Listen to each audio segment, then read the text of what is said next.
Here at the NovaCare Complex with Eliot Shorr-Parks, 94 WIP.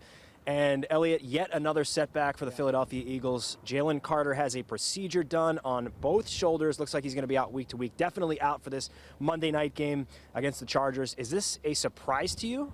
It's not a surprise. Jalen Carter's been dealing with shoulder injuries all season. Early in the year, he talked about it bothering him. And I think as a result, we've not seen the best play from Jalen Carter. So I think the hope is he has the surgery, he comes back, and he's more the player that we saw in 2024. But it also shouldn't be a surprise because he played, I think, over 1,000 snaps last year. I mean, that Super Bowl run, you are seeing the impact on these players' bodies of what happened last year. And I think we would all agree, you know, winning the Super Bowl was worth it. But now this season, you're dealing with the ramifications of that. So not surprising, but certainly a big blow to the defense. And we forget they didn't have a bye last year, so they had to play an extra game. Then they win the Super Bowl. You're right.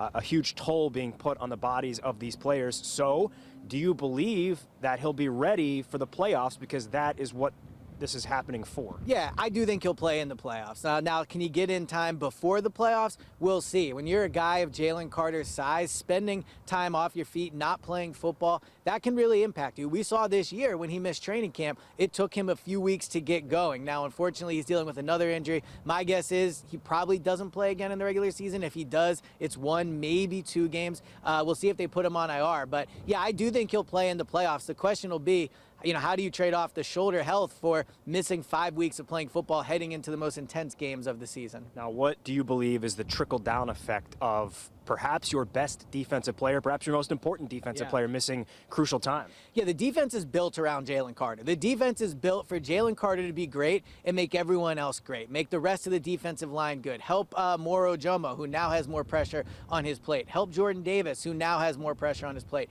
But not just that. It's about making the edges better, and it's about helping the back seven. The back seven this year have not really been great. They've been dealing with injuries in the secondary. The linebackers have been good for sure. But now with Andrew McCuba out, Sidney Brown potentially playing, Marcus Epps, maybe he starts Monday night, Jalen Carter can make their life easier. He can make Adoree Jackson's life easier by getting to the quarterback. So it is a big loss on this defense. We saw week 1 against Dallas when Jalen Carter wasn't out there, how the defense did struggle. Guys were open, passes were missed, but they could have easily given up 30-plus points in that game. So not having Jalen Carter is a huge deal for this defense.